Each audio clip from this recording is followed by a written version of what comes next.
I'm like, you know what will work is if I gradually put the volume down so it sound like it's fading out, and it just went right. It just shut off. It just stopped. It just went, nope, it's over. Yeah. Like, nah, screw you guys. But the people in the theater look pissed. AJ's joining in. What's going on, buddy? Feels like exalted and should be showing up on screen. That's right. He's coming. He's going to make me little again. Because I've already been big and I want to go back. It's funny. All right, I'm going to Back to the Future first. Wasn't that Zoltar?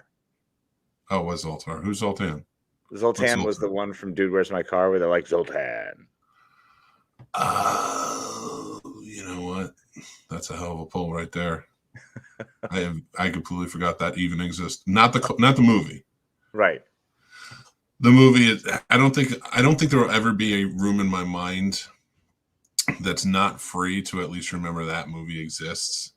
To be like, hey guys, you did this. There's enough of a scene to remember the whole. Where's my car? Dude, yeah. Where's your car? Where's your car, dude? Dude, where's my car? Where's your car, dude? And for some reason, the fact that they've repeated that joke like 50 times with the friggin' and the tattoos. The tattoos, yep. It's just, it's like if Abbott and Costello came in and were like, all right, I bet you we can make a hit movie by only doing one of our jokes. Yeah. And over and over and over again. We're just going to play the repeat game. Yeah. It's going to fuck with everybody. No, Abbott and Costello aren't that bad. Just Ashton Kutcher and Sean William Scott. They kind of pay homage to it in No Way Home. That's true. Mm-hmm. They did. That's a good pull. And I get it. Again, that's a movie even if you've never seen it, like Dude, Where's My Car is something you've heard. Yeah, absolutely. And it's one that stuck with, for me and my generation, you and I always do that. And then. No, and then. And we do. Here's my problem. Like, Dude, Where's My Car? I remember when that came out, people were like, "Hey, you got to see this movie." And I'm like, really? I'm like, Eurotrip is like 1,000,000 times better than this movie. Dude, Eurotrip was so much better. It got like 1/10 of the love. Oh, it was you so kissed your funny. Sister, dude. I love that. Or the whole, this isn't where I parked my car. Like that, I used that for at least a good 5 years after. Oh my God. I think you've used it recently. It's possible. It pops in there when I'm not ready. It's so funny. It was great. And I like Road Trip too. So yeah, Road Trip was hilarious, but I still say Eurotrip was better than Road Trip. Road Trip was amazing. Road Trip was great for what it was, but I really loved Eurotrip more. Yeah. When he's on the beach and he falls down, he's like, "Save yourselves." He's like, "All right, bye." I'm like, yes. Or at the very end when the dude's on the phone and he's getting promotion while the other guy's getting fired from a different department. He hasn't been in the office the entire time. It's wonderful. Oh, he pulls it off. He's like, we're trying to get them right up to you. I don't know where Anderson is, though. I can't seem to find him. He just pulls it. And listen, we haven't even the best part of Eurotrip. We haven't even mentioned. Scotty doesn't know.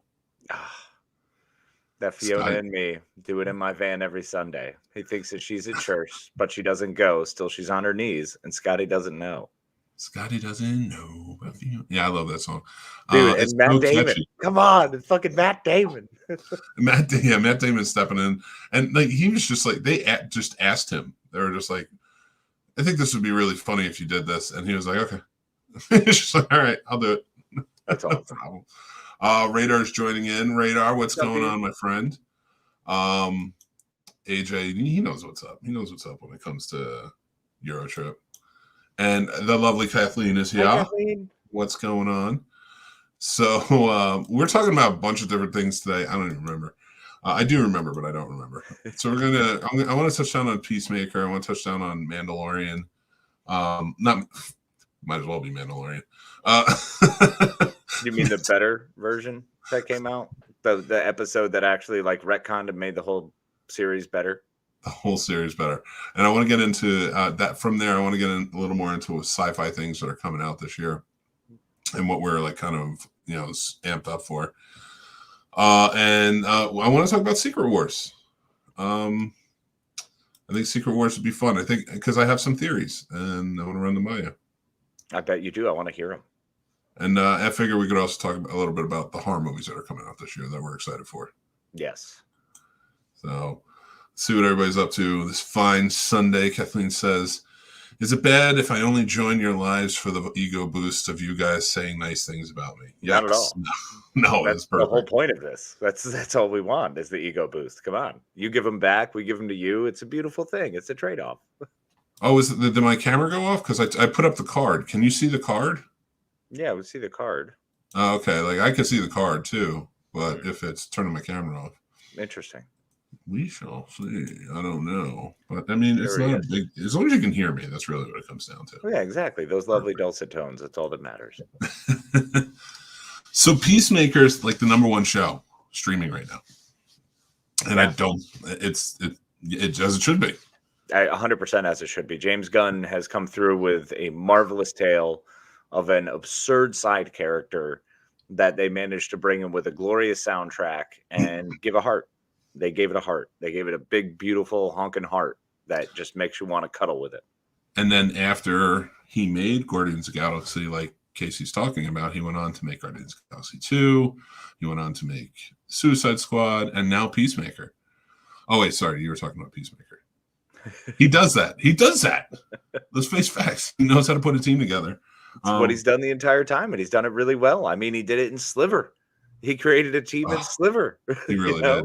Super was like a bombastic, bonkers movie of like hardcore proportions, and he still made you like this guy who just goes out dressed as a superhero and hits people with a wrench. Yep. Shut up, crime. Still my favorite. He's such a genius, and it's amazing to me still to this day that he started at Trauma. Right. Not that I know plenty of filmmakers have come out of Trauma and done really well, but like to me, I would say he's the most successful to come out of Trauma. I'd agree with that. I mean, he's got so many franchises now and so many massive hits. He's absolutely crushing it. And yeah, and now with Peacemaker. So he did an interview. Well, let's add to because I know everybody kind of really gets into it. Yes, you saw Friends. The trailer for episode 6 looks good. I have not seen the trailer for 6 yet. Oh, wait, yeah, I did. Yeah, I'll ruin it. I don't care. See, that's the thing. I've been holding off on trailers. I'm just happy to go episode by episode. Have you seen the trailer for Halo yet? For what? Halo. Oh, yes. Halo I've seen. For new stuff, I've seen those trailers. No, I'm saying for the new episodes. I don't want anything marred, especially when they finish with a cliffhanger like that. I don't want any little tidbit. I'll catch it and be like, and screw it for myself. I will say this. They didn't give anything up on that cliffhanger in the trailer. So that was kind of cool. All right. Because I didn't want to know that either. I want to know what's going to happen. Mm-hmm. I haven't watched it yet, but I saw Ryan Reynolds post about the aviation gin bottle being in a scene, so he's joking about Deadpool Peacemaker crossovers. One's DC, one's Marvel. God. Which would be wonderful if they broke that barrier. Remember Shattered Image? If they did something like that. Jesus Christ. Oh my God. What was like Super Captain or something like that they made? Yeah, something ridiculous where they just mashed everybody up. Oh, it was so bad, but it was funny at the same time. I loved it. Okay. So but I would be great with that. Aviation Gin was in there, and it's hilarious. It was, yeah, and Ryan Reynolds took note real fast, and I love that. Kathleen is more before Green Lantern. Yeah, I that would be funny if I wish. Damn it! It drives me nuts that like they're already filming, because I would love for like I wish they could do it where like the very next episode, John Cena's just tearing apart the Green Lantern and how shitty he is. Oh, it would be wonderful. And we've never seen the Green Lantern that exists in this world. So it would be great if he somehow forced Ryan Reynolds back in the Green Lantern. I want it so bad. Because you know what? You know Ryan Reynolds can do a good character. So just give him the carte blanche to produce it and hire a director and redo Green Lantern. And a non-animated suit, which would be very important. Yeah, well, all right. But you got to remember, too, like back then, now Superman Returns, I think, really had a big factor in that. Mm-hmm. Because remember when he came back, they're like, he just doesn't look good in the suit. And I was like, what? You know, and like they even criticized Henry Cavill's suit in a lot of ways. So this is before. So I think a lot of people thinking, Joe worked on that visual effects for Green Lantern. And he didn't work on a suit, but he worked on a lot of the power portions of it from the ring. And honestly, like when you're putting down that much in terms of the suits that are coming out, and there's nothing really to kind of compare it to at the time, because I think that's even pre-MCU, isn't it? Yeah. When did the Green Lantern? Well, it wasn't pre-MCU. I mean, Iron Man still existed. We had Iron Man. We had Cap. Yeah, Green Lantern was 2011, so that makes sense. So, but I mean, they were making comments about the suits and stuff like that, so I can see why. And now, okay, so actually that broadens it a little bit. So now they're mocking all of these suits that look like suits that they're doing, except for Batman. Batman's suit never gets mocked. No, he really doesn't. Never had a really bad suit, though. No, I mean, it always just looked badass, but. Even the nipples, it was still a badass suit. Yeah, I know. It was too sleek for me, but I do agree. Like, I get it. It's what it was. So if you go back, I'm trying to just decipher the psychological reasoning they did that animated suit. And I really think it has something to do with like all of the shit they were getting for their suits that were coming out, especially for Superman. Mm-hmm. And then they go and they look at Iron Man. In the first Iron Man movie, that was an animated suit. Well, of course it was, but it was Iron Man. Yeah. Well, I remember Iron Man was nothing until that first movie came out. Nobody cared about Iron Man. But once that movie came out, we all fucking cared about Iron Man. I mean, that was the thing. It happened. And I understand they tried it with Green Lantern, who I think they did a good job character-wise. I enjoyed the villains. I liked all of it. I thought it was fine. It was a fine movie. Don't see you can build a franchise off of it, but it was definitely a standalone fine. At least give the guy credit. He met his wife, who obviously is a soulmate on that movie, so we could say something good came from it. I think more than that came from it, man. I liked it. He was pretty good. Parallax was bad, though. Parallax was just not well done. It could have been done better. There were a lot of parts that could have been done better. We could have just set up Sinestro or made Sinestro evil and then had that be the bad guy instead of what we got, which was not great. Yeah. I agree. But the rewatchability factor on that movie, I can go back and rewatch it. No, as a drinking game, it's second to none. And we all forget Taika Waititi's in it. Yeah. So, we can always watch Taika Waititi. All right, what's everybody saying? Okay, so yeah, Green Lantern nod. Radar says Kite Man exists in DCU. I love Kite Man. True. As he absolutely should, from Harley Quinn, the animated series. It's so good, Kite Man. It is so good. Kathy Cook, I love Kathy Cook. Radar, sorry. Off topic, but did you hear the rumors of Jason Momoa being in Cobra Kai season 5 and Andrew Garfield in season 6? It's crazy. First and foremost, before I address this, nothing's off topic. You can always throw in a topic. Always feel free. Anybody who's watching. It's almost like it's an off-topic radio. Almost. Oh, Casey's like, shut the fuck up. think there's still contractual legal bindings there. Calm down. for anybody who doesn't know, that was Casey's like first show in like 2010, 2011. Oh man, even before that, bro, it was like 2009. It was so long ago.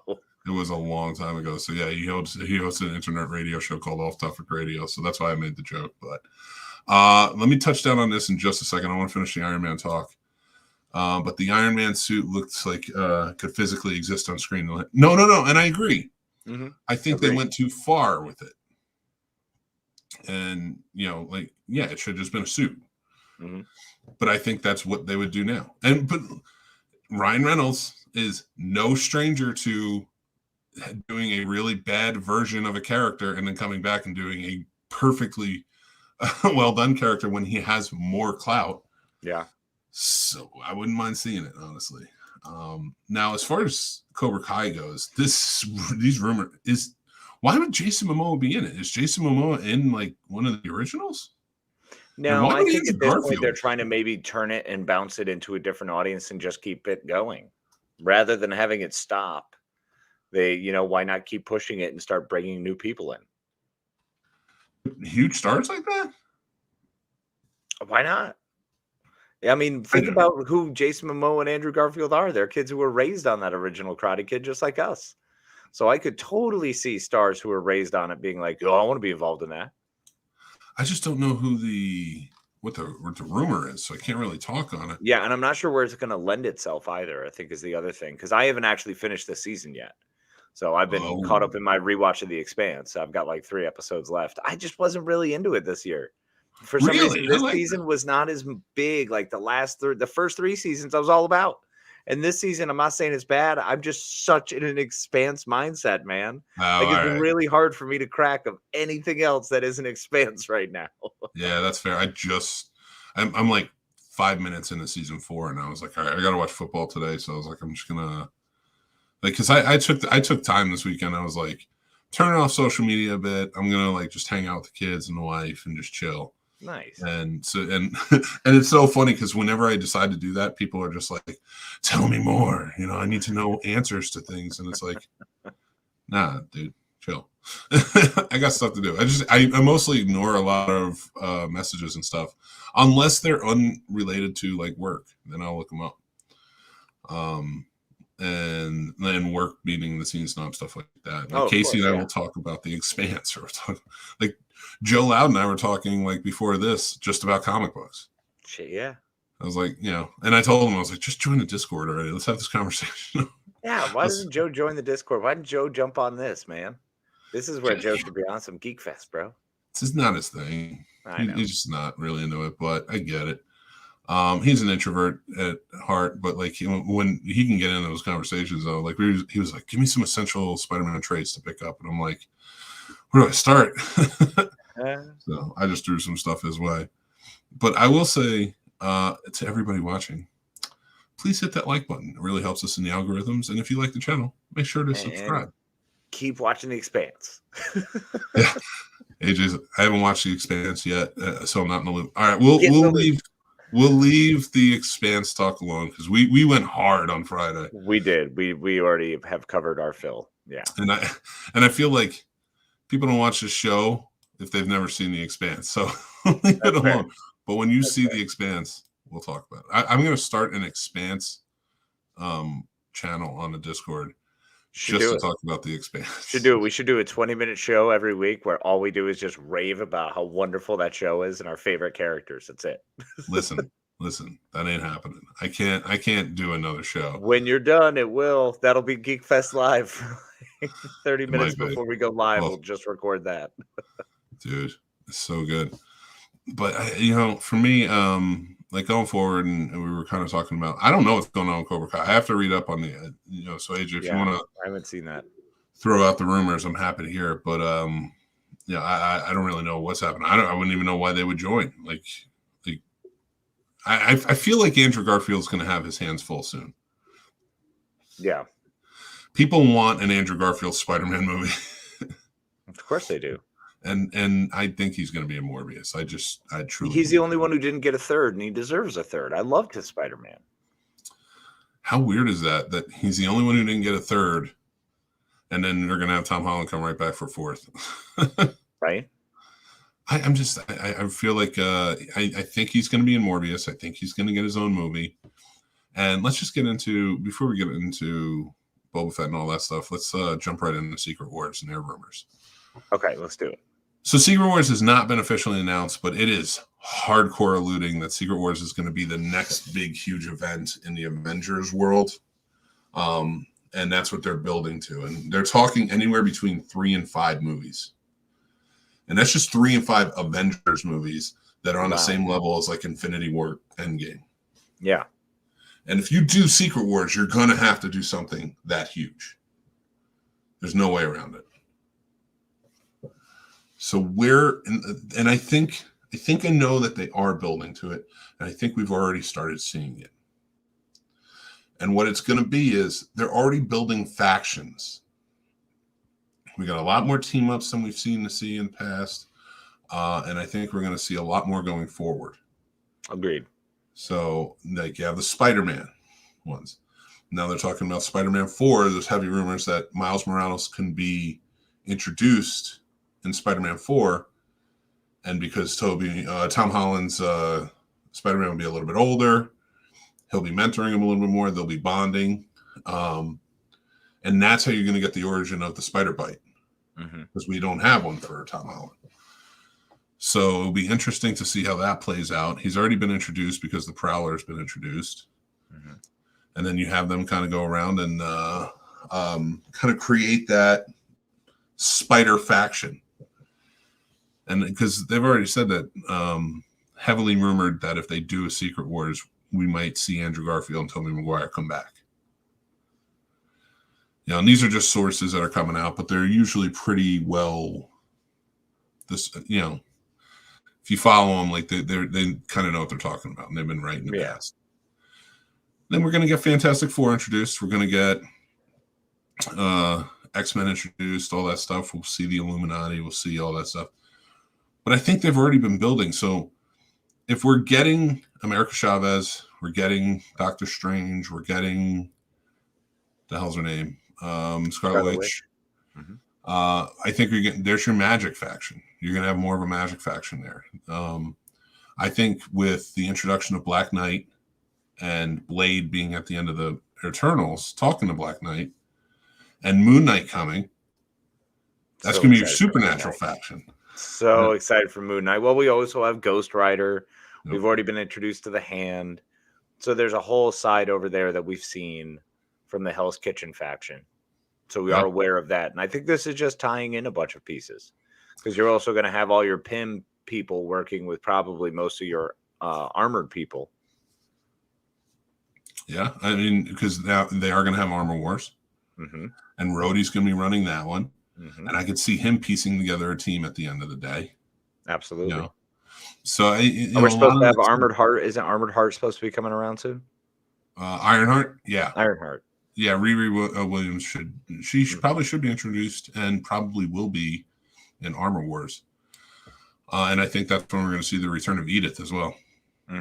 So it's going to be an interesting one. I really think that one's going to be Don Cheadle led. That we don't know much about it, but that's going to be a big John Cheadle led one, where he's probably tasked by Pepper to be like, you got to get these suits back. Yeah, the government wants them back because like you can't get that, you can't let that tech get out there. No, absolutely not. Especially, I mean, she's got Rescue, which is by hands down the most powerful suit. Yeah, I mean, Tony's dumping all of the best in for Pepper. Like he's not cutting any corners. She has the best suit. Which is funny to me. I would love to see if her suit it actually ends up being a suit or nanotech. Because like Morgan walked out with the helmet. Right. So is it nanotech or not? Because I don't know that she would just put on a nanotech. No, I think that would be full on suit. It's probably a suit you have to strap into. Yeah, definitely. I'm anxious to see where they go. It's going to be really interesting. And AJ says that Toby is heavily rumored for Doctor Strange 2. It makes sense. And also, I think that is going to be, that's a definite. The reason being is like that rumor has not gone anywhere. It has not waned in any way. Tobey Maguire started doing more interviews, and like things are coming up where it's kind of like, it's interesting what you're saying. Mm-hmm. And Sam Raimi directing this. I mean, how do you not reunite the two? You know? Right. So it would definitely be an interesting one to see kind of where it goes and where it comes from. I'm wondering though, like building all of these factions, where they're going to go with it. And if they better get Doctor Doom in there fast, because Doctor Doom not being a part of Secret Wars is going to piss me off. Well, yeah, no, they have to have him as part of it. And Secret Invasion leads to the Secret Wars. So I think we'll get there. They've got to bring in Fantastic Four before that. Because we need the Reed Richards character as well. We need that intelligence. We need that Illuminati factor, I think, is another sort of split that we need to start having, show itself, because we're going to wind up having that as you know I'm right, MCU. You know I'm right. Hey, he's got a strong pick, man. Lakeith Stanfield would be pretty amazing. Just saying. Oh my God, it would be so good. I'll go back to comments because Radar had a good point. I think Multiverse of Madness will crack the universe, and that will be the secret of the Secret Invasion, with the other universes having evil Skrulls. Good point. I don't think the Skrull invasion is actually going to be connected to the Multiverse of Madness.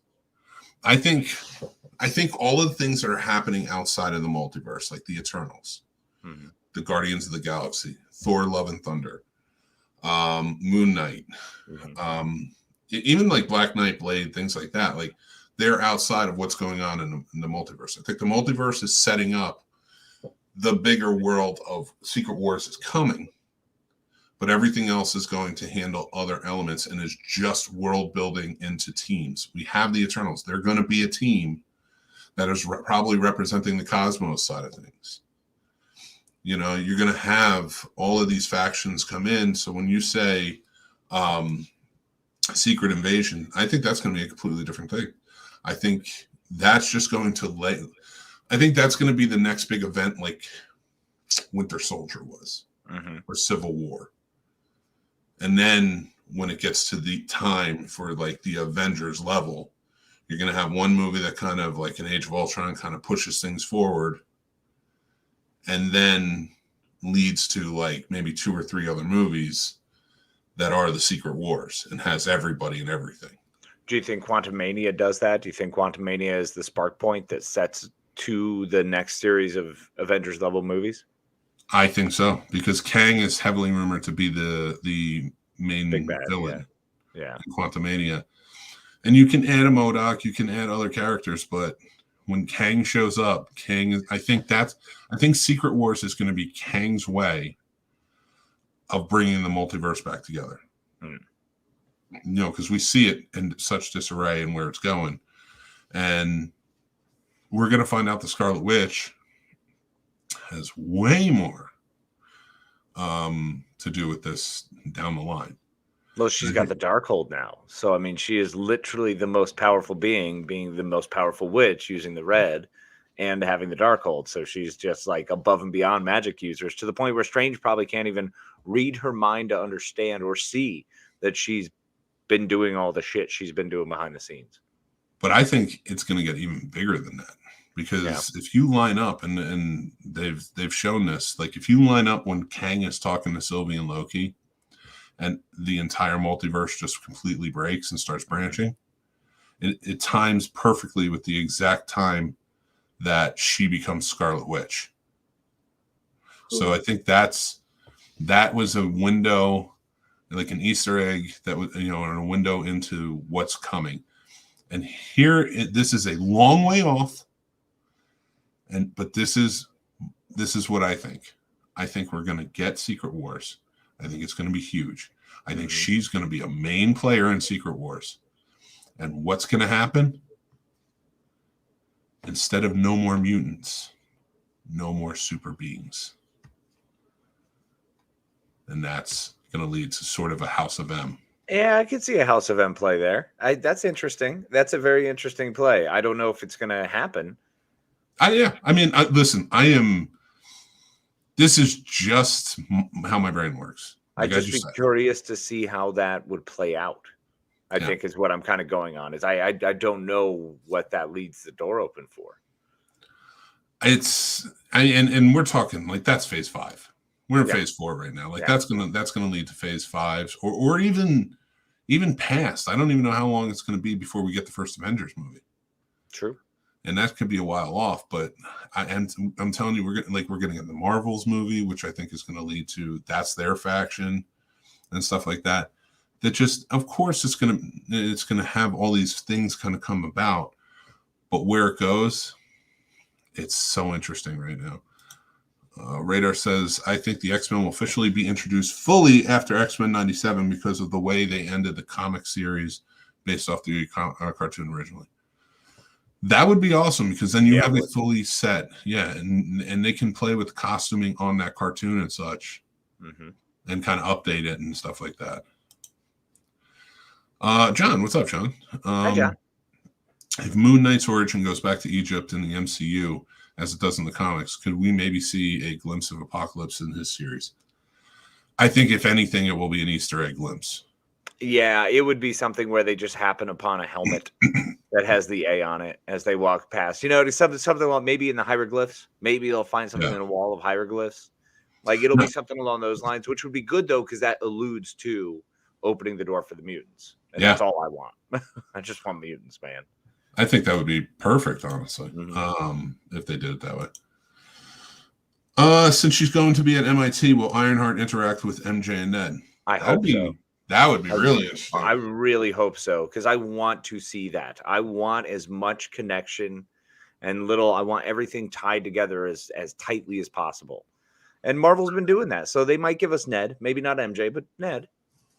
I wouldn't mind maybe not making it Riri Williams and making MJ Ironheart. That would be radical. Because then you can bring Zendaya into it, more. Like, she's a star. And now she would have been a great to play Riri Williams. But, if you already established her and she's going to MIT, I think you can open it up. But I don't know. I mean, we'll see. But it could be that they get introduced together, and that would be really interesting too. I mean, they know what they're doing. Maybe they wind up she winds up saving those two, and that's how she kind of gets connected. True. That'd be interesting. Where do you see White Vision coming back? That's a tough one. I was really thinking, Multiverse Madness. I might, I think I have to agree with you on that. I mean, once you're attaching yourself to Vision or to Scarlet Witch, you gotta assume Vision is going to come into play. Yeah, because how else do you seriously see him coming back in? Like, it would just be tough. He's just going to fly in one day. I mean, it's Secret Invasion in some way. If he just shows up and starts talking to Director Fury, I guess they could make that play. Yeah. Or maybe he goes out to Sword and he's talking with the Sword agents or something. I mean, there's viable ways. I would prefer, though, just Multiverse Madness. Keep it simple. Yeah, I agree with you. I think that's where you should bring him back. And you don't even have to bring him back fully, but like reintroduce him back in. And then like, he's like, just call me when you need me or something like that. And he pops up every so often. I mean, it'd be a nice team up every so often. I think White Vision comes back in Armor Wars. Okay.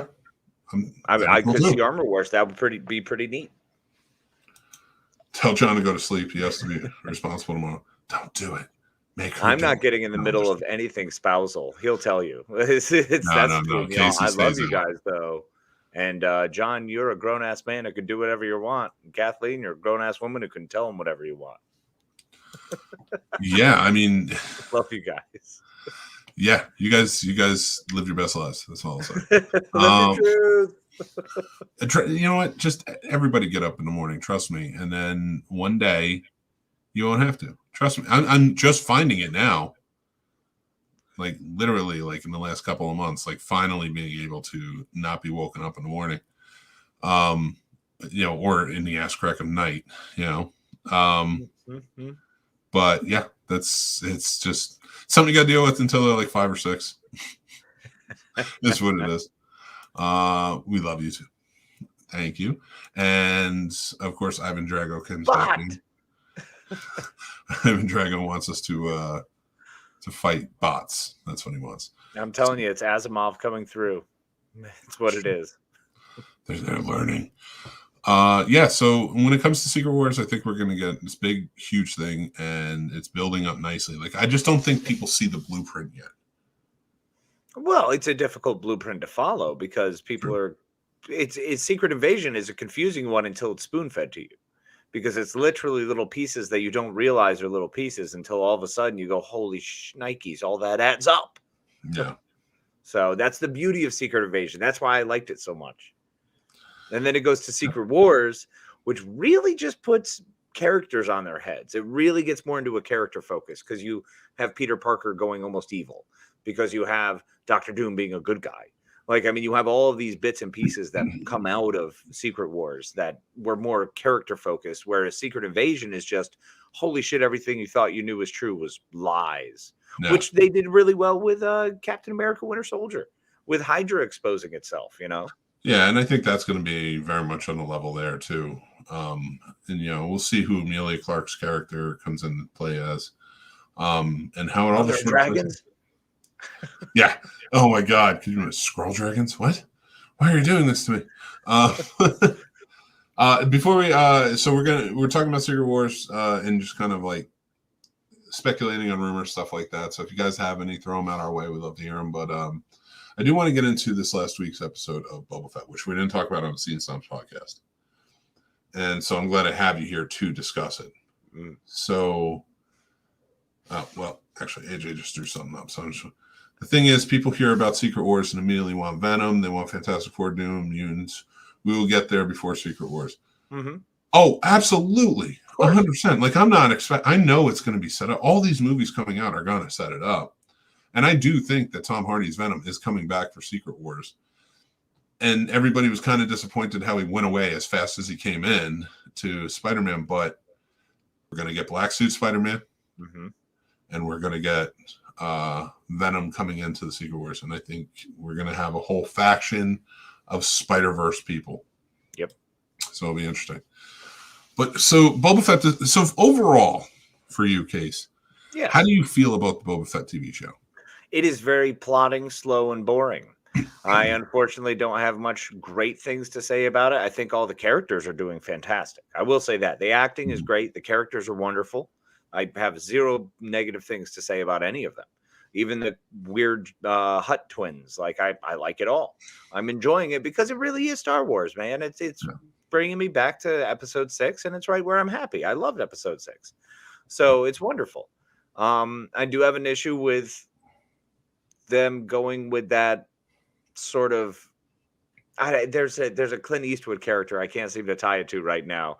Someone who gets saved by the tribe and then brought in and accepted as their own, the outsider brought in who winds up having to save them and teach them, and they work together to mutually build up, and then all of a sudden there's retribution factors that have to be built in later.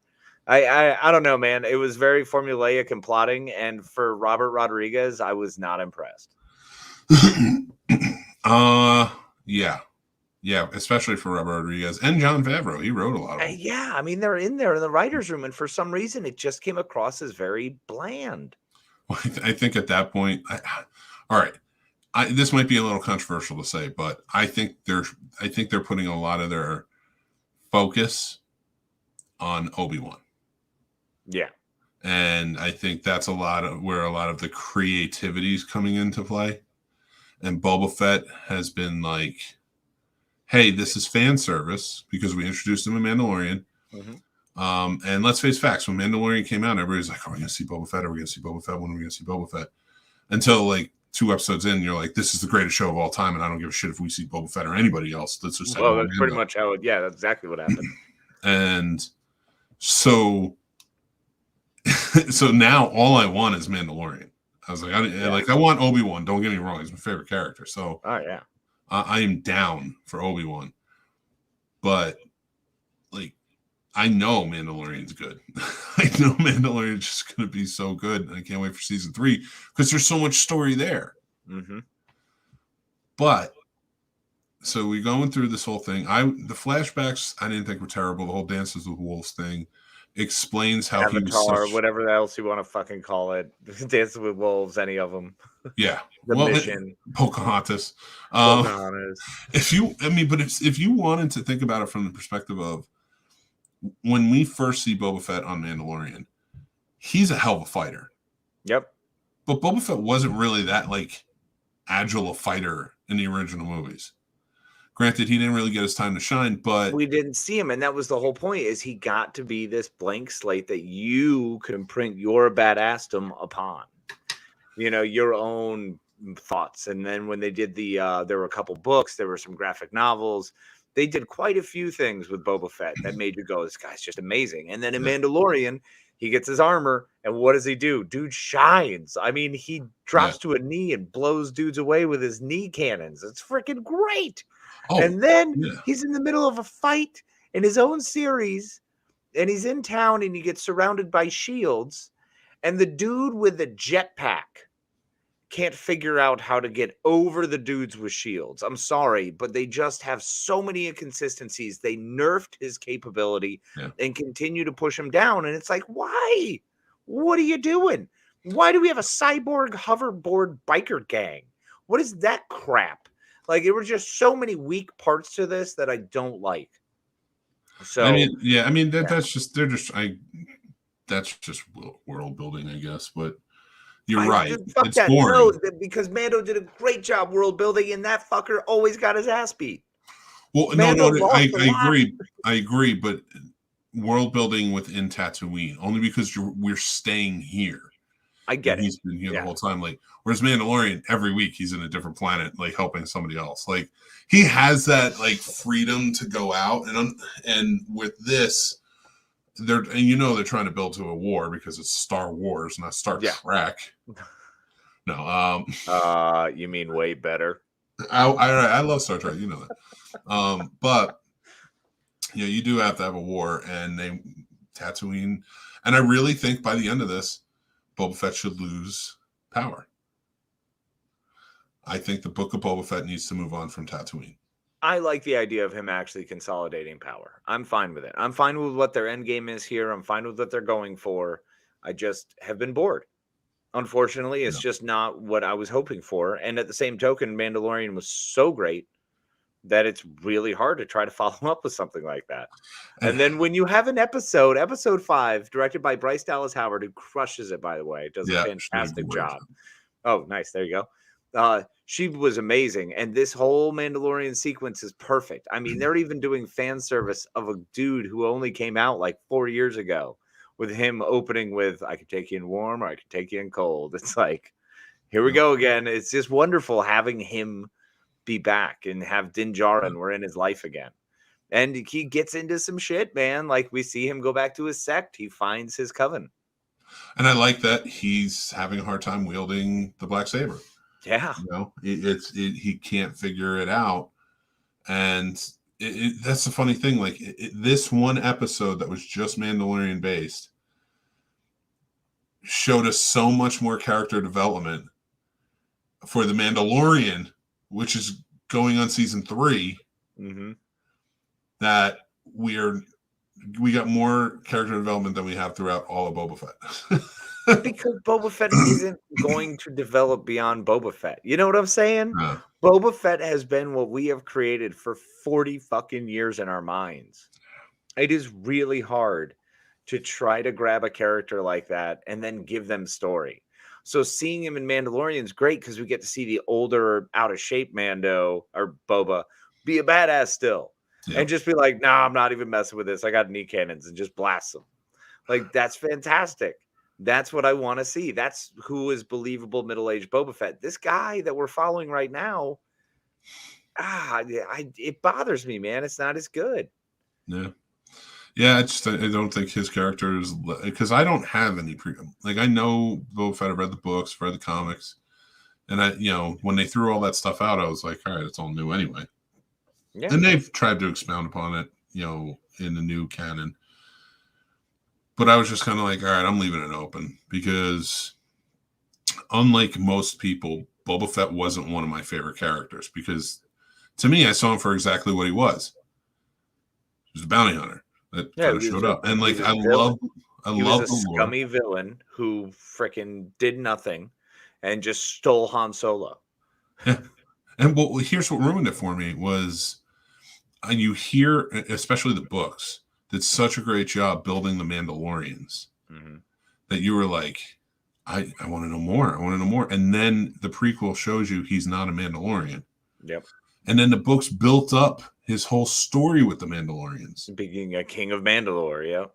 And it was amazing. And that's what I thought Book of Boba Fett was going to build to. I thought he was going to try and fill that void on Tatooine with Jabba's Jabba's palace. And then, like, I would have loved to have seen him fail and be like, I'm going to go take over Mandalore. We could still get that. We could still see someone show up with a dark saber, and we could still see someone lose it. I want that to happen for Mandalorian. For Din Djarin now. I want that. I want that to be his story because, like, Boba Fett has disappointed me. So I'm like, yeah, you stay on Tatooine. I mean, I want Boba Fett to be successful on Tatooine because then that opens him up for. He's a great side character. I think it'd be wonderful to have someone that he can connect with in Obi-Wan. Would be funny if, like, actually, that's that why. Timed right. No, disregard. It would have been funny if that's why, like, nothing really in the newest trilogy, nothing took place on Tatooine except for, like, her bearing the things. Because it was like, we don't screw with Boba Fett. Like, we know he's probably dead by now, but, like, we don't screw with his territory. Yeah, we don't go near his area. We're cool. But no, they didn't have the foresight. Radar says, I think they were given mandates on what to include in the show, and while it's plotting, a lesser cast of crew would have royally screwed this. I agree. I agree. Tamir Morrison deserves a lot of credit. He is a fantastic Boba Fett. I'm not saying he's bad.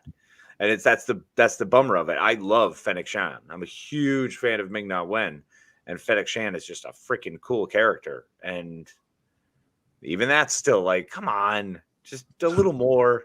Like, I want Timothy Olyphant now. I'm like, let's just get Timothy Olyphant in here already. Where's my, Western sheriff character? I need him now. And that's what I kind of wish they were building too, is like more of a team, which they are. They're building a team.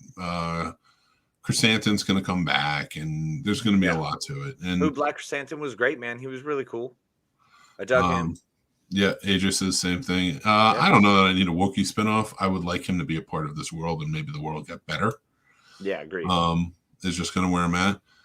But as we're going forward, we're talking about sci-fi and stuff like that, and the sci-fi movies and TV shows are coming out. We'll kind of end on this one, but I know we're all excited for Obi-Wan. Do you have any speculation of like where the Obi-Wan show is going to go? I honestly, I'm keeping myself pretty wide open. I'm very excited to see what they do with it and where it's going to go, because it's obviously going to be him kind of checking out other areas and seeing where he can safely travel to potentially find other Jedi. So my hope is that they're going to send it down that path, because once he's aware that Luke is safe, he can just continue on. And will he still be in contact with Leia? Is he going to be hanging out with Bail Organa at all? I think you can open it up to that, and it would be cool to see Qui-Gon show back up as a Force ghost. Maybe Ghost visit Yoda and Dagobah and learn a little bit more from that. Yeah. Because there was never anything explicitly mentioned that he never left. But I think maybe like leaving. But I think when you end the show, it should be like something happens. Maybe he gets Force zapped and he gets older. So it explains why Alec Guinness was in New Hope 18 years later. And why he's a little bit older. But I think there should be a reason why he should never leave. Maybe occupation. Maybe there's no real occupation on Tatooine for a while. And then him surfacing and probably facing off against Hayden's Darth Vader.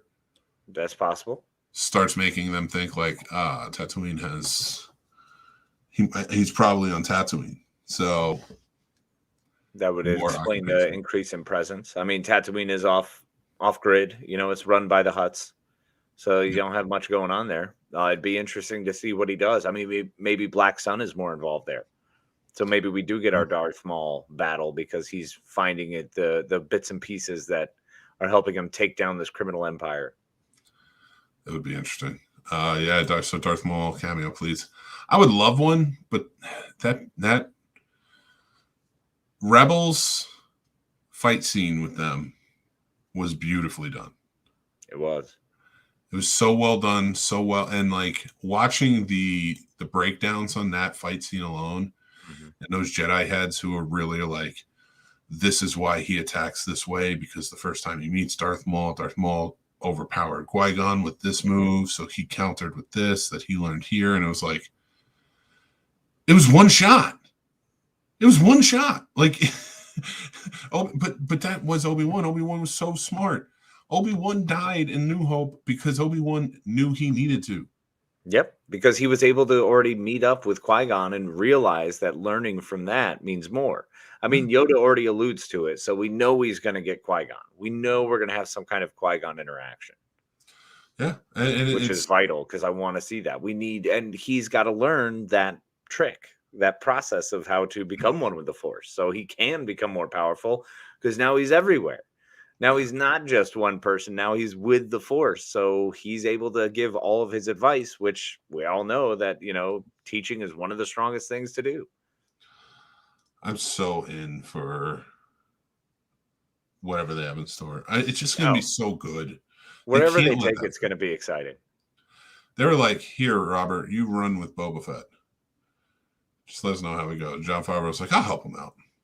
But look, man, hey, once again, Boba Fett's fine. Some people like Gunsmoke, other people like Bonanza. Some people like both. You know what I mean? It's just, that's what it was. We have two different kinds of Westerns. One is a much more Clint Eastwood, Man with No Name under the Mandalorian, versus this one, which is Kevin Costner and Dancing with Wolves. It's just different, folks. It's not bad. Silverado was great, okay? This may not be a hang 'em high, but it was great. It's wider. It is. It's wider for Tombstone, bro. Maybe a Mace Windu soon. I don't think he died. It could be interesting. It'd be interesting to see how he survived. But it'd be kind of cool. Like, dude just walks in with like metal hands. Oh, I'd love the idea of him just being like hooked up to machines, like he has to float constantly in like some sort of machine thing. So he's not actually Mace Windu anymore. He's just with the broken pieces left of him. Oh, it'd be rad.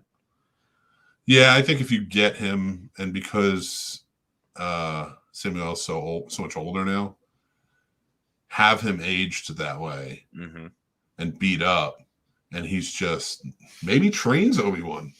Maybe that'd be interesting. Trains Obi-Wan, or maybe like you find out that he's got a small sect of like 3 younglings he was able to save, and he's just taking them way off out in the world somewhere. I'm down. I'm down for whoever. Just bring them back. Bring them all back. It'll be fun. Yeah, I'm fine with it. I mean, we're going to Obi-Wan, man. I mean, what more can you do? So much. I would like more Black Sky. I'd be cool with it, or Black Sun. I will tell you this.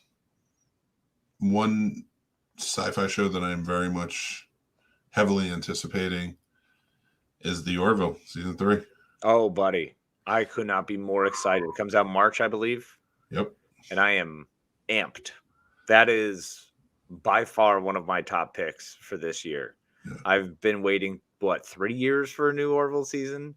It's insane. It's been way too long. And I'm ready to get it on. And I really hope that Scott Grimes and Adrian Padalecki managed to get their shit fixed. Yeah, I know. I hate when I see the same thing happen with Dexter. I was so pissed off. Oh, gosh. If they just wind up being assholes or ruining the show because of their attitudes, that would really suck.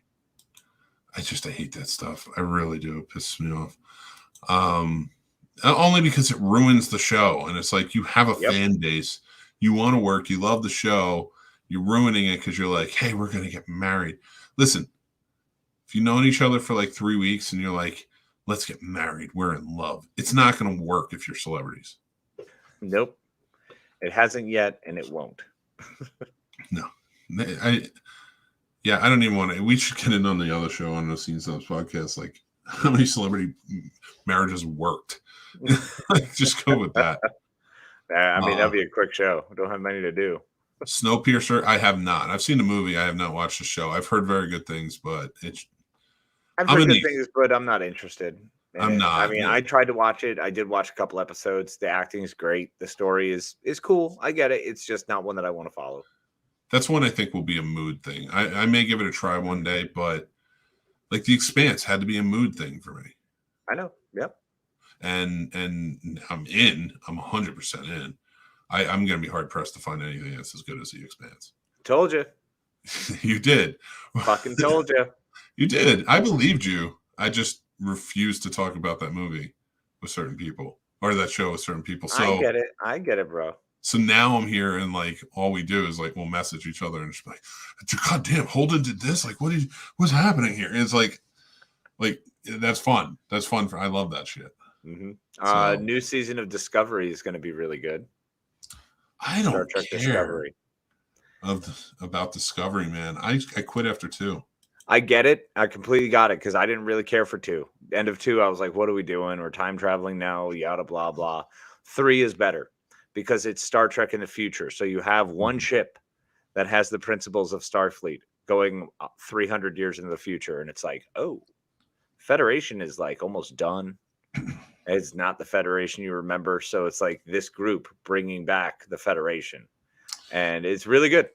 It's really good. I look, I did not like season 2. I didn't like it. Season 2 had Pike, and it has a couple few scenes, but that's it. That's it. The Pike was the only thing I really liked. Yep, he was my top. Saru's growth was always great. I've really enjoyed the crew's growth, but that became retroactive. I didn't care as much about the crew until season 3. And then I was just in love, head over heels. And now season 4, holy crap, man, I couldn't be more into the show. Season 2, in my opinion, Saru is the only one that grew. Yeah, because he kind of was. Yeah, he was. And the other stuff, you don't realize their growth until you go back and watch season 3. And then you go back and watch season 2 and you see how they grew and the differences and what they were. But yeah, you're right. There wasn't much, man. Saru was your main hit. You've got Saru. Michael Burnham was fine. She was a good character. I didn't care as much about her until 3. Like most of them I didn't care about until 3. It's just crazy. Even as the bridge crew. Like I was like, I still like them. Wilson Cruz, actually, the doctor. I was in love with right out the gate. 4 is good. He was awesome. Huh? 4 is good. Yeah, 4 is amazing. All right. All right, I'll check it out. After The Expanse, though. I gotta go after The Expanse. No, dude, finish The Expanse. Don't do anything else till you finish The Expanse. Stop showering, stop eating, just watch The Expanse. It's all you need to sustain off of for the next 3 weeks. You know, it's funny because I do all the updates over on TikTok and things like that. Like, so I have to make sure I watch all the new shows that come out. So Boba Fett's like right off the bat. But this week I was like, because I didn't know Mandalorian was going to be on this episode. So I was like, I'll just watch an episode of The Expanse before I watch this. And then like 3 episodes of The Expanse later, I watched it and I was like, oh my God, this is the greatest episode of Boba Fett ever, and I love it. And it's so amazing. And we watched it again. Yep. And then I watched like 3 or 4 more episodes of The Expanse. So I was like, okay, whatever, I'm down, I'm in. And then, but on Thursday, I was like, nah, before I watch anything, I'm watching Peacemaker. So, like, that tells you how good a show is. Oh, Peacemaker is above and beyond. Yeah, it's so good. But, Peacemaker, they bring in the humor and the heartfelt and the absurd, and they just absolutely, it all makes sweet, sweet orgy love together and just create this magnificent love child. Yeah, it's such a beautifully done sci-fi series. Altogether, or comic book sci-fi series. Peacemaker is. I love the alien invasion angle. I love the father-son debacle that's going on. Ridiculous. Robert Patrick just plays a horrible, horrible human being. I mean, it's Robert Patrick. So naturally, I have the predisposition to be terrified of him. So then to actually see him being a bad father and a racist, and I'm like, oh. Have I told you I met him? No. Yeah, I was in a bookstore. There's a Barnes & Noble on Ventura when I lived out in Los Angeles. I'm sitting there, and I'm just looking for books. I'm just moved out there. I was like, and I didn't really have a TV at the time, so I was like, all right, I'm just going to pick up some books. And he's floating around, just picking up books. And it was not too long after the Giants won in 2008. Because it was later that year. It was like October of that year. So it was the 07 season, the 08? Yeah. So it was 08 when I was there. Mm. So I think it was like October, and like he's sitting there and he's picking up the Giants Super Bowl book. And I was like, is he a Giants fan? And he's carrying the book around. I was like, hey, go Giants. And he's like, yeah. And it was like, that was a really cool win this year. And like, just a really nice guy, really brief. I'm not saying we went into like long dialogue or anything, but I was like, hey, man, I'm a big fan of yours. I really appreciate your movies and I loved your time on X-Files. So, and he appreciated that because he's like, nobody likes my time on X-Files. So, and then I let him cut me in line because we got on. I was like, hey, man. I was like, go ahead. Were there other people behind you? Just him. Okay, I was gonna say because if you made that decision for someone else, kind of a dick move, bro. No, it's fucking. I'll do whatever I want. It's my spot in line. I'll let someone cut in front of me. Robert Patrick can go in front of me. Get out of here. So I let him cut me in line, and he was just very gracious, very nice dude. So yeah, so seeing him, and it's always so funny because I said the same thing after Halloween 2 with Malcolm McDowell, and like he was just such an asshole in that movie. And I remember talking to Lenny about it, and I was like, no, he's like the nicest. When I was his assistant, he was like the nicest human being on the planet. Malcolm McDowell is just a sweet, gracious human being who just loves his soccer or football, as he calls it, of course. He loves tea. It's just like, this is amazing.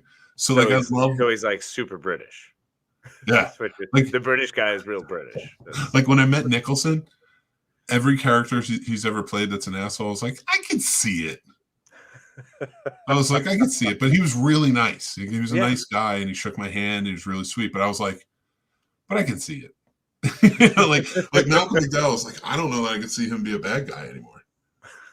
I was like, because he was so nice. You just know he's actually acting. And after seeing Robert Patrick play such a horrible racist in this, it's terrifying. I'm like, that's not the guy I met. So I was like, these are good actors. yeah, very much so. They are definitely credit to their name. So, stuff like that just always kind of like throws me for a loop. But he's so good in that show. AJ says we should watch the season 6. Let's do it. All right, I'll pull it Let's up. finish the show by watching the trailer. I promise you, they don't give anything away. I'm fine with it. I'm cool. No, but I get it. But if that's what the fans want, be what we that's give the them. only reason we're doing it is because the fan wants it. I like how you said fan there. You didn't even say fans, and I'm not faulting you on that. We have Deadpool that wants it, bro. This is sort of where we're at. I mean, Radar's here too, and I think. No, I know he is, but I'm saying we've had one person mention it, so we will do what the fan wants. Because we're giving you exactly what the fan wants. So, all right, here we go. Let me show you. You asked for it here, folks.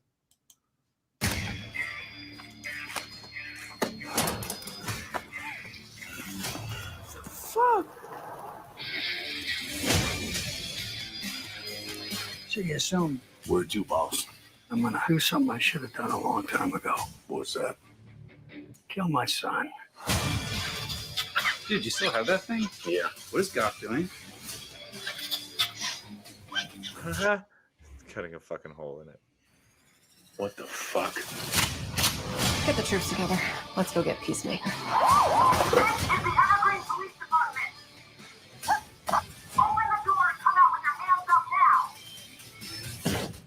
You have got no idea what you're fucking with here. All right. All right. I'm still finally getting White Dragon or whatever his name is. Which is funny. Yeah, okay. Calm down, AJ. AJ's asking what else can he ask for? Look, there's not much I won't do, so. Fine, striptease it is. Woo! And he signed.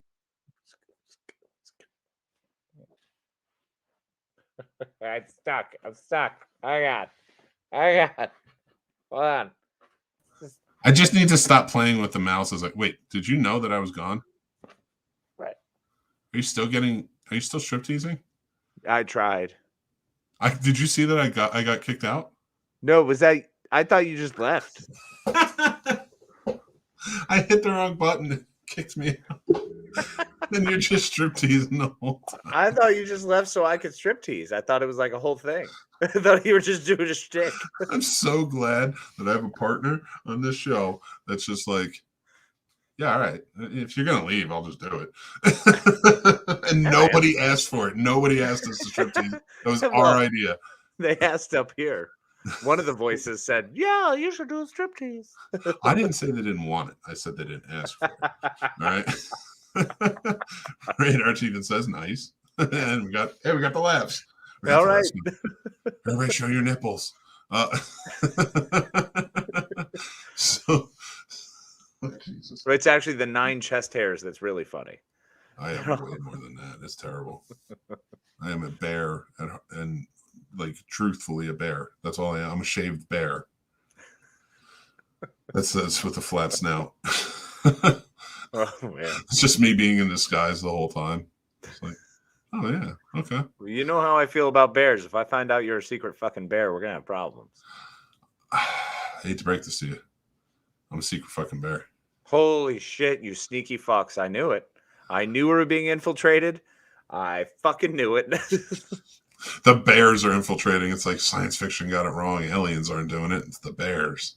Everyone thinks bears are dangerous. Bears aren't dangerous, man. They're dicks, all right? They're jerks. They try to do like, practical jokes, hiding behind trees, and they're going to sneak out and surprise you. But instead, they swipe your face off because they don't understand their own strength.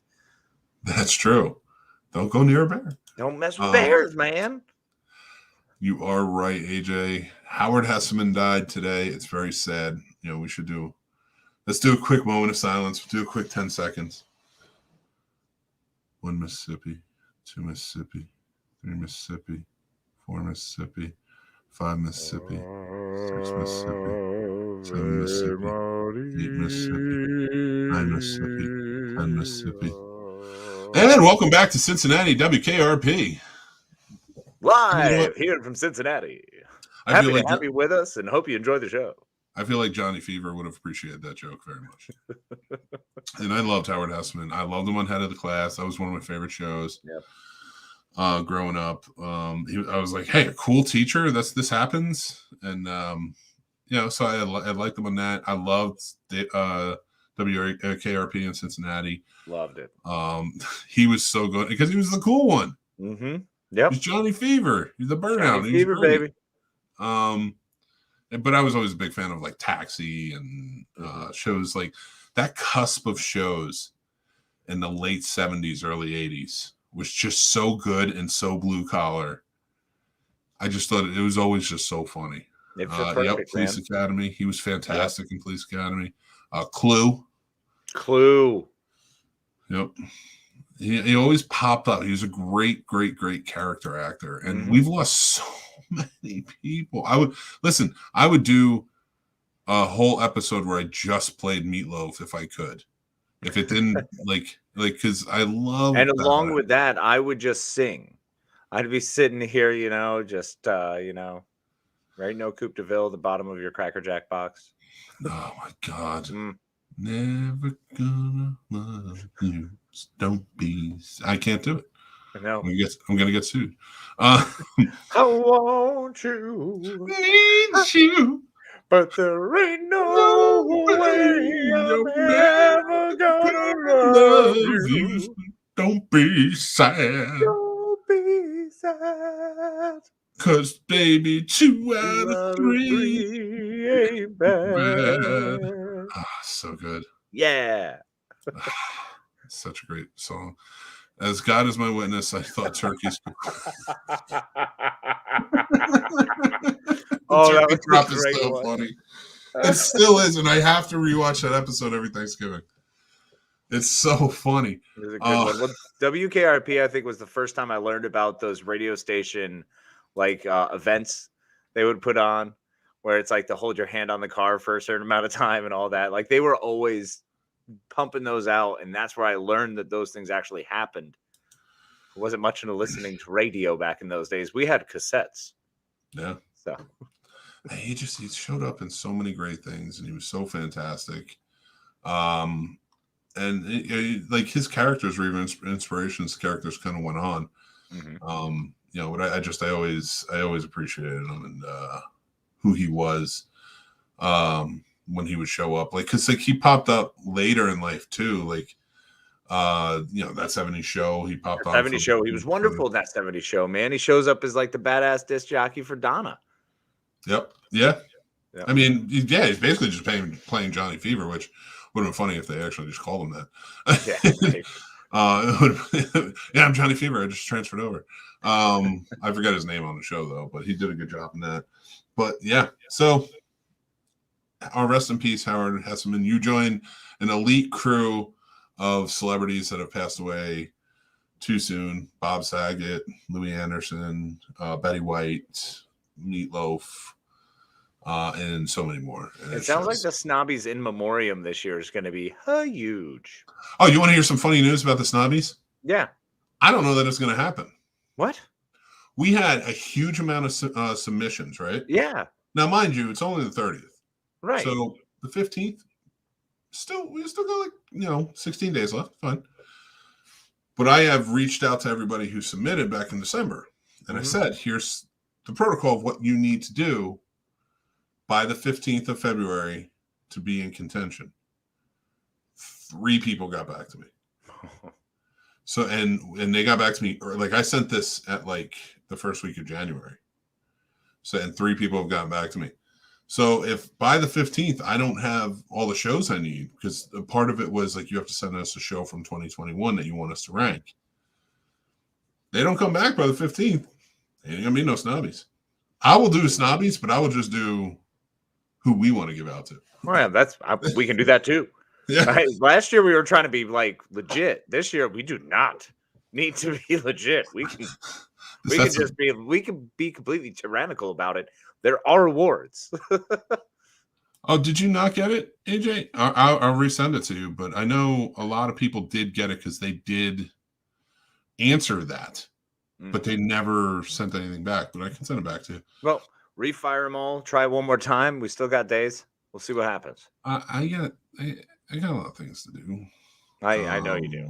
You're very busy, man. I still have to find, like, just in case all these people come back, I still have to find judges. I haven't found any volunteer judges yet. Nobody's fucking coming forward. So whatever, we'll figure it out. Like I said, Snobby Awards, we'll make it happen. It'll be fun. Snobby Awards could be a new thing we call our dart game over the weekend before that show. Yeah, Radar, we can talk about the awesome edition of William Forsythe at Carolina Fear Fest. Yes, we can. So as many of you may know who listen to the shows, we are official representatives of the Carolina Fear Fest. In fact, I think because what they do is the people who work the festival get T-shirts. And now the main administrators wear Reaper shirts. And everything is based on Supernatural.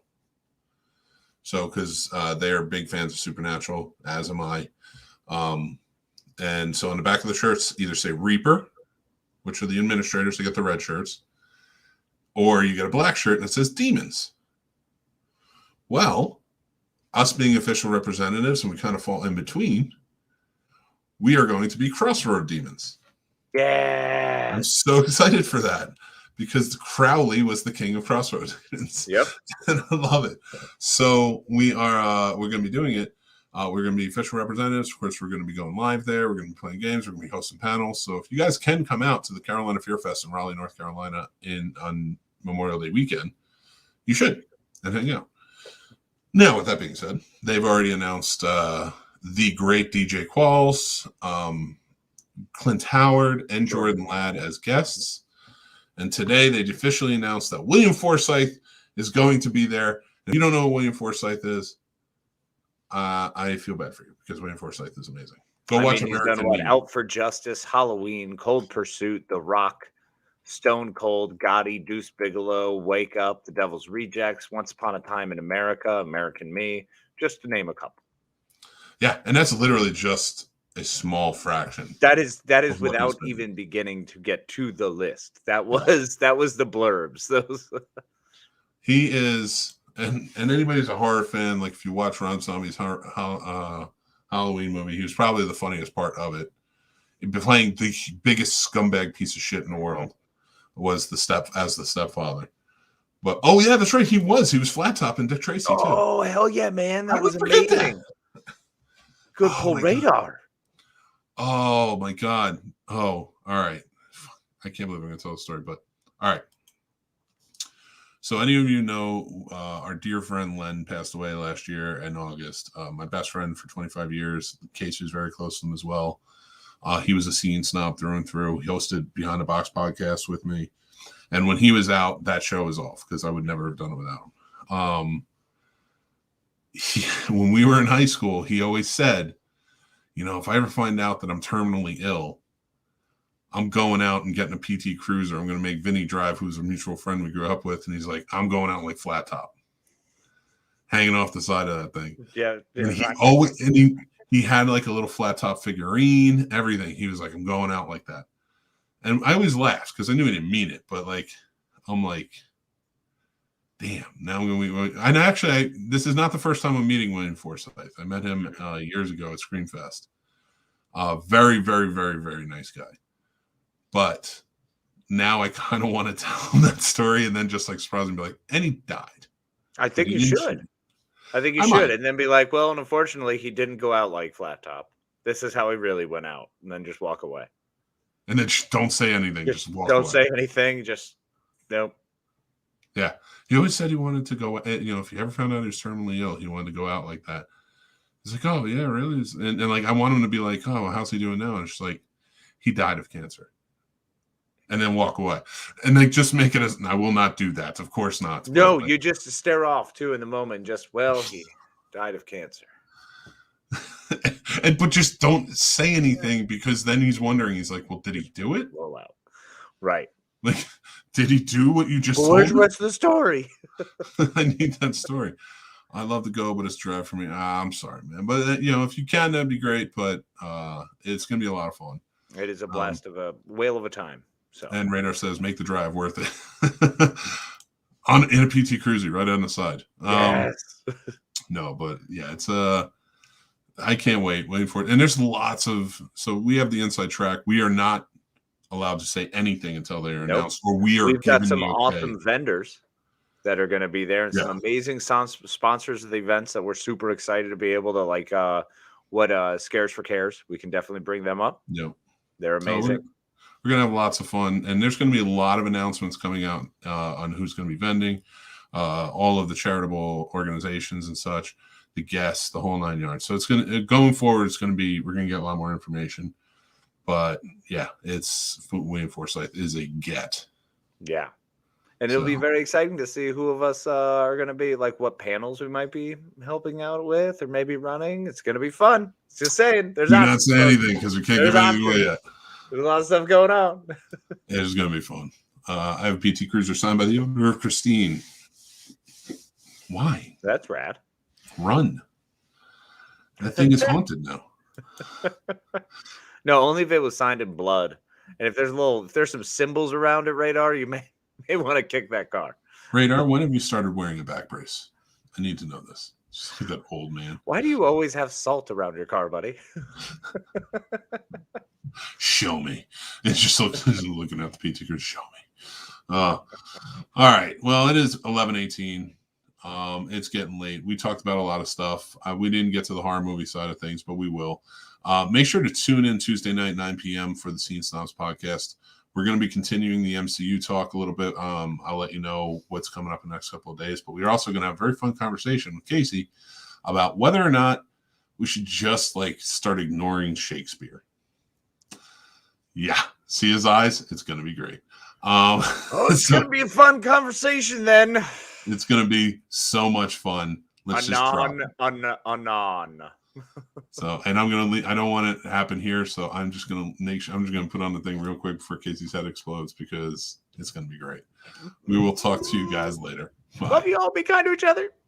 Thanks for watching and listening, everybody. I'm the Scene Snob, Mick Manhattan. You can check out the Scene Snobs podcast live every Tuesday at 9 p.m. Eastern on our YouTube channel, or all podcast platforms afterwards. Also on our YouTube channel, you can check out great shows like Real Combat, the ultimate debate show for movie lovers, mixed movie picks with new recommendations every week, Geek Fest live every Sunday night, and new movie reviews and news all the time. Like and subscribe, then hit the notification bell so you know when all of our new episodes drop. Thank you so much to all of our amazing Patreon supporters, with whom this would not be possible. They help keep the lights on and support us in such big ways. If you would like to become a supporter on our Patreon and take advantage of all the perks like monthly giveaways, early access, and so much more, head on over to the Scene Snobs Patreon page and just sign up on one of our 2 tiers. Join our awesome community of geeks, movie lovers, and so much more, and join up on our Discord. The Scene Snobs Discord is now live, and you can head over to thescenesnobs.com for links to there and more. The Scene Snobs merch store is now open with original and fun designs that are available on all different types of merch and apparel. Check out thescenesnobsmerch.com. Make sure you like, follow, and subscribe to all of our social media accounts like TikTok, Twitter, Instagram, Facebook, and so many more. We have fun updates, topics, we talk about collectibles, and so much more on there. It's a great time. You can find all of our links to everything on thescenesnobs.com or on our link tree, which are down in the descriptions below.